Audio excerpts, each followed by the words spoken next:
I bought the LEGO Star Wars Imperial Light Cruiser. Hello everyone, it is I Read Public Studs, and today I bought the LEGO Star Wars Set 75315, the Imperial Light Cruiser. This has 1,336 pieces, it retails for $160, is ages 10 and up, and comes with 6 minifigures. Now this set is absolutely insane. It is the largest non-UCS set of this wave, and it is crazy. And there's a load to get into in this video, so I'm going to ask you to smash that like button, and let's get right on into it. So Moff Gideon's Imperial Light Cruiser is a pretty great build, and it's all awesome and dandy and stuff. So I'm going to have a hyperlapse. It is a little long, 3 to 5 minutes, so if you don't want to watch that, you can skip right ahead. There's a little timestamp at the bottom, and if not, then sit right through it. But let's get right on into it, and I'll see you guys when it's time to give you...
So starting off this review, we have a big boy box. This is actually the same dimensions as the UCS Gunship box.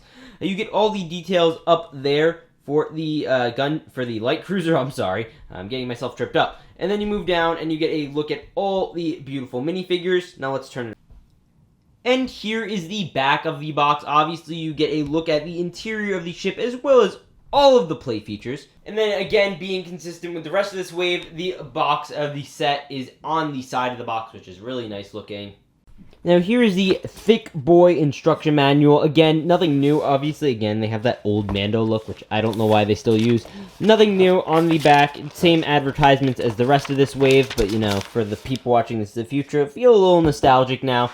Okay, nostalgia time over. Let's get into the minifigures. So starting off with our first minifigure, it is the Moff Gideon minifigure. Now this one is certainly, the focal point, the focal character of the set, as it is Moff Gideon's light cruiser, and it is certainly the most disappointing figure. First off, no leg printing. Lego, what's that about? Second off, this.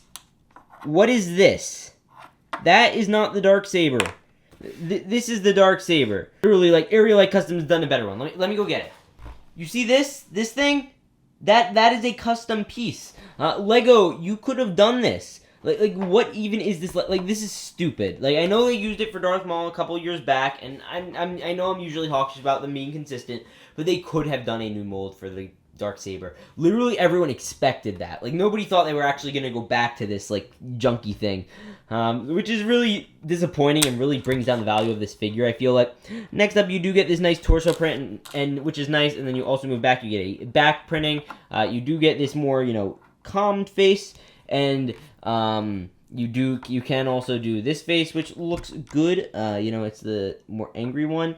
And I will say, overall, this figure is kind of disappointing. The cape is okay. It's not going to be a rare for long. I have a feeling they're going to do a Mando versus Gideon set, which, wouldn't be shocking within the next year or two. So look out for that. I wouldn't buy this set specifically for him, but let's move into some more interesting characters. Our next minifigure is Din Djarin, or the Mandalorian. Obviously, a iconic character at this point in time, and truly great. Now, again, a few minor things that I'm going to hit on here. The blaster that is here, it was never used on Moff Gideon's cruiser, and on top of that, they couldn't have included just the pistol here. I mean, I get the pistols here, because he did use the pistol here, but not in the other one. So, it blew up in the Razor Crest. This blaster doesn't exist anymore. And then also, you do get the Beskar Spear, which is nice to fight Moff Gideon with, which is exciting. And it's basic Beskar Mando stuff, nothing new. You do get all of the printing. Again, this batch of them is misprinted. You'd see the black kind of fading onto the bottom there. But it is the Mandalorian, we've had deeper analysis on him, but nothing crazy exciting other than he is a cool looking figure. Now let's move into the next one. Our next minifigure we have, or microfigure I should say, is Grogu. There's nothing new to Grogu particularly here. He's not exciting, we've gotten him a lot now, which makes him kind of less exciting. But he is still cute nonetheless, and a great little figure. Not the reason to buy this set for sure. Now here, next up, is Cara Cynthia Dune of Alderaan. First up, again, I'm going to nitpick because, it's easier to nitpick than to actually, enjoy the figure, I guess. But this blaster, there are two of them in this set. Two of different figures use them, which I thought was kind of weird.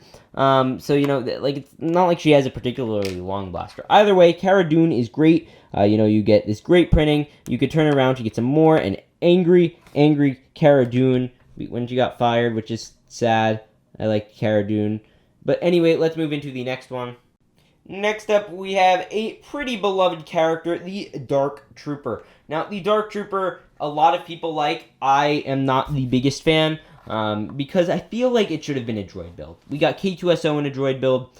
We've gotten other droids in a droid build. This one just doesn't feel right. Either way, we do get all the nice printings. It does look nice in terms of printing. I know the gray just doesn't work for me. You get this great piece. This piece is the best part about it. You do get this face print, which I found a little weird. And what's weirder about it is that there's back printing. And then you also obviously get this big armor piece, same one we saw on Wrecker. And then we also see this printing right on the back, which looks decent, but you're not going to be seeing it too much because it's kind of covered up. Anyway, that is the Dark Trooper minifigure. Certainly interesting. I wouldn't rush to get this set specifically for him. There's probably going to be a battle pack next year with him. Let's move into the best figure out of this wave, and probably the Mandalorian, all Mandalorian figures. And finally up, we have Fennec Shand. Fennec Shand is great. Obviously, she comes with a sniper, well warranted. And this was the figure I was expecting the least from, and we got the most out of. First off, we did get this awesome leg printing. It is like a cape all the way around. You get the back printing, which is great, and you get arm printing, more importantly. Like, this was a figure you did not have to put arm printing on, but they did it. And it looks great. Nothing more to comment on there. She does get the custom helmet mold, which looks fantastic. It reminds me kind of like of Kermit the Frog. They put two eyes up here, and boom, Kermit. Anyway, you have this nice face, and you have an even smirkier face. Like, I don't know if they look different. Like, from the center, they kind of look the same. But that is the final minifigure here. Okay, now it is time to take a look at the Moff Gideon Light Cruiser.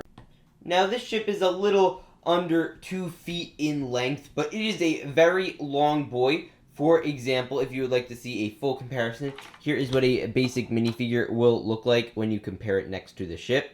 Now, I'd like to start off at the back with the engines. You get some minor greebling, along with, obviously, the blue engine pieces, which look all fine and dandy. You get these little kind of hover things. There should have put something under here, in my opinion. They're all connected relatively simply by some Technic joints in there. And then you will move it to the side. Each side is near identical. And you do get this little port over here for mini ties. And we will zoom in there and take a better look at those. So yeah, you will see those little ties. This is not a new concept to LEGO Star Wars sets where you have little ties launch. That has happened in like the Gizanti Cruiser, which is another ship that appeared in the Mandalorian. And you get all of this one. It's pretty cute. You get a special piece right there. I believe it was seen in the advent calendar, and you could just simply attach it. See that stud hopper right there? You just simply push it back into there, and it will fit like so. It's really quite a nice storage system for these guys. And then you will move over. You get obviously more nice greebling, and I'll briefly go over all of that, but we'll zoom out first. But you get this section. This is a great place where ships usually attach on these ships, and then you move along, and you do get these cannon builds, which are decent. They're built in, structurally sound. It feels nice. It's not an addition. It won't fall off easily, which is nice. And then we'll obviously move to the top in a second, and you do get this little panel here, which is all cool and dandy. And then we'll move to the other side, and it is the exact same thing, just so that way you all know. Now let's move to the top of the vessel.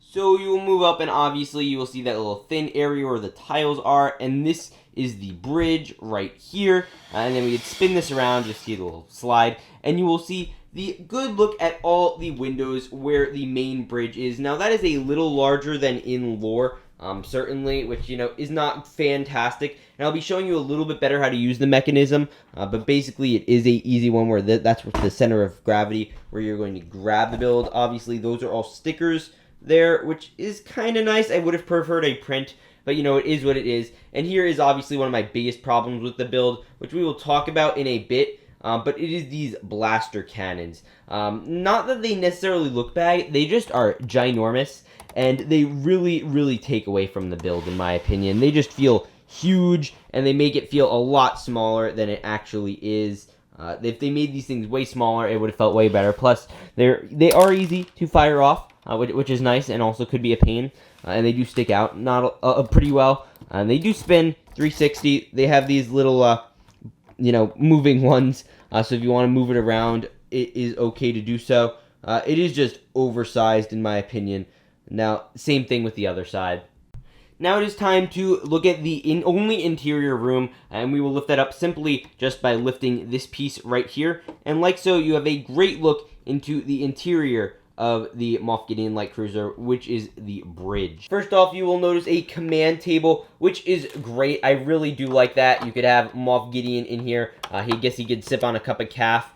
Now, actually, fun fact, I guess you can learn, is in the new Mandalorian Armorers the Mandalorian set, it is coming with this special hologram of Mando, which you could put here and recreate that scene where Mando, holograms in and says, "I'm coming for Grogu," which is kind of cute, and I really actually like that. That they have that stud there. Obviously, they just kind of subbed in this set, so I guess you have to buy two, which stinks. And then you do get these two crates back here. I'll zoom in on them. They are pretty simple. They, I believe, come with some extra stuff, which we'll take a look at. You just simply open it up, and this one likely has the binoculars, which are a pretty staple, common thing you put in these crates.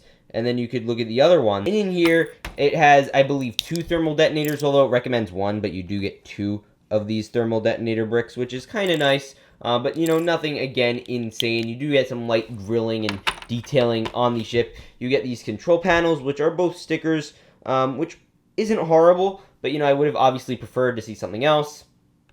You also do indeed get a sticker here, so if you want to have, say, Fennec Shan to go and type something in, she can, and then you can turn the ship around again, and you will see the exact same one, and it is a pretty consistent room, very small. And you can fit everyone in the set here. The problem is it does not close properly if you do. You'd have to, obviously, you know, put them down in the back or in the front. Like, it's just, you'd have to maneuver it if you want to close it while having everyone in there. And then let's take a look at the main feature of this set. So you can take these little TIE fighters in storage from earlier, and all you have to do is kind of load them up on these tiles right here. It is quite simple. You just load them up like so, and there is this little button here. And like so, all you have to do is push this back and press it, and boom, it flies out like so. We'll get a better look at that. Ka-chow. Finally, I'd like to briefly display how you can grab it. It is simple. You just go like this and like so. You have a great grip on the set. It is pretty sturdy, certainly a lot sturdier than like the custom models I have. And it's easier to hold, generally speaking. It's less of a display model. So, you know, that's kind of a disappointment. But it is still cool, and it holds it pretty well. You could shake it around, you could swoosh it and play around with this, and you don't really have to worry about it breaking off. It is all technically built in there. There's all the Technic, which is nice. And that is your look at the LEGO Star Wars Light Cruiser, Imperial Light Cruiser. Now, let's get into my full thoughts on this set. So this set is pretty huge. It is a decent sized set. It is by no means like the largest Star Destroyer. It is in the same scale as kind of almost the First Order or Imperial Star Destroyers. And I will say, compared to pretty much every like starship, like the Vendors and Star Destroyers before this, this one certainly has the least interior space out of all of them. Now that's partially due to the design of it with the engines, but they really did not try enough. I mean, there's barely any interior room compared to many of the other types of ships of this design, and I think that is a big detractor from this. Another big thing is the opening gap in the front is just a little larger. It looks way worse on camera, so it's a little better in person, generally just looking at it, but it still is completely out of proportion. This set is not proportional at all to the actual model, and this is the same kind of problem we've seen in the past with sets like the Venator, where like the center will just be like awful looking, but they did fill that Technic area in. Another big thing, and I think this one would have changed the set drastically, is if they downsized the guns. The guns on here are massive. They make the set feel way smaller than it should be. I wish they downscaled these somehow. I don't know how, but they just feel way too big. And I really wish LEGO downscaled them. And this was certainly, you know, one of the lesser exciting designs. The build was fun. I didn't have a problem with the build. You know, it just wasn't as exciting. There's not much minifigure room. They could have incorporated one other room. I think they could have done it in the back engines or side or something. They just needed to include something else, but they really kind of failed in that department. Which stinks, because I really badly wanted to love this set. And I didn't absolutely fall in love with it like I have the other sets. But this one is certainly okay. I like it. I think if you want it and you think it looks cool, then absolutely buy it. I'm not going to discourage anyone from buying it because I think it's a decent set. For $160, it's not a bad price.